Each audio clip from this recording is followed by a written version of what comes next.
Nous parler de ce livre, New York numéro 2. Puis j'ai une autre question, est-ce que vous avez déjà été invité à dîner par un inconnu? Ah, non, pas encore. Eh bien, si vous restez un petit peu à Paris, vous aurez peut-être l'occasion. Il s'appelle Jim Haynes, c'est son idée. Il invite tous les dimanches à sa table des inconnus. Ah. Et donc je vous propose, on est allé avec France 24 à l'un de ces dîners.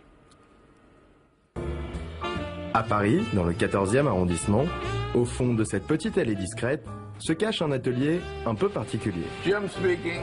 Jim est un intellectuel américain installé à Paris depuis 40 ans. Et chez lui, tous les dimanches soirs, le téléphone n'arrête pas de sonner. Yeah, okay, come. Ok, venez. Combien êtes-vous? Je m'appelle Jim.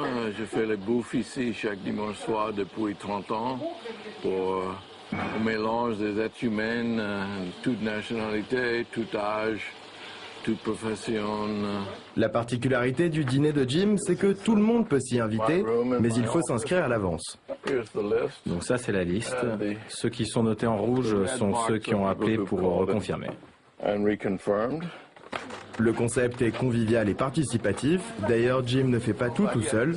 Il peut compter sur une horde de volontaires comme Galina, ancienne invitée devenue amie de Jim, qui se met au fourneau une fois par mois. Ce soir, elle a préparé sa spécialité, C'est du borscht. un plat typiquement russe. Je suis pas blasé. Je suis pas. Je suis disponible chaque vendredi à faire le shopping avec Katie et samedi le premier jour de préparation et dimanche c'est la dernière chose. Entrez, entrez, je suis Jim. Je dis bonjour avec les coudes. Il est 20h, vissé sur son tabouret, Jim fait l'appel. Vous trouvez mon nom? Ouais, vous êtes numéro 25.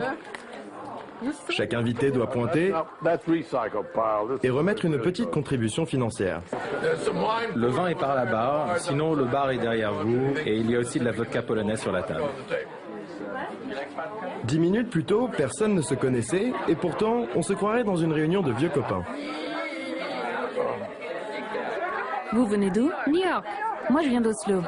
Ah, ravi de vous connaître. J'ai lu dans Aftenposten, qui est le plus grand journal norvégien, un article sur 4 pages de ce dîner. Qu'est-ce qui m'a plu, c'est cette façon de réunir les gens, de voir des gens un peu de partout. Ça m'intéresse. Sur la soixantaine de personnes présentes ce soir, la plupart ne sont que de passage à Paris et tous ne sont pas là pour les mêmes raisons. C'est une expérience originale, n'est-ce pas? Et en plus, il y a de la picole. Jim est aujourd'hui victime de son succès. Pour espérer dîner chez lui, il faut réserver plusieurs semaines à l'avance. Voilà Jim Haynes qui reçoit chaque dimanche soir entre 50 et 60 personnes. Et puis si ça vous intéresse d'aller dîner chez Jim Haynes, toutes les informations sont à retrouver sur son site internet www.jims-haynes.com. Et puis on reste sur le continent américain un peu plus au sud avec que va devenir le plus vieux théâtre d'Argentine. Achevé en 1877, il était autrefois le haut lieu culturel de Goya, ville du nord-est du pays. Classé monument historique national, il n'a pourtant pas cessé de se dégrader et pourrait être transformé en grande surface ou en parking, à moins que l'État ne le rachète. Dernier lever de rideau ou coup de théâtre, réponse le 8 décembre prochain.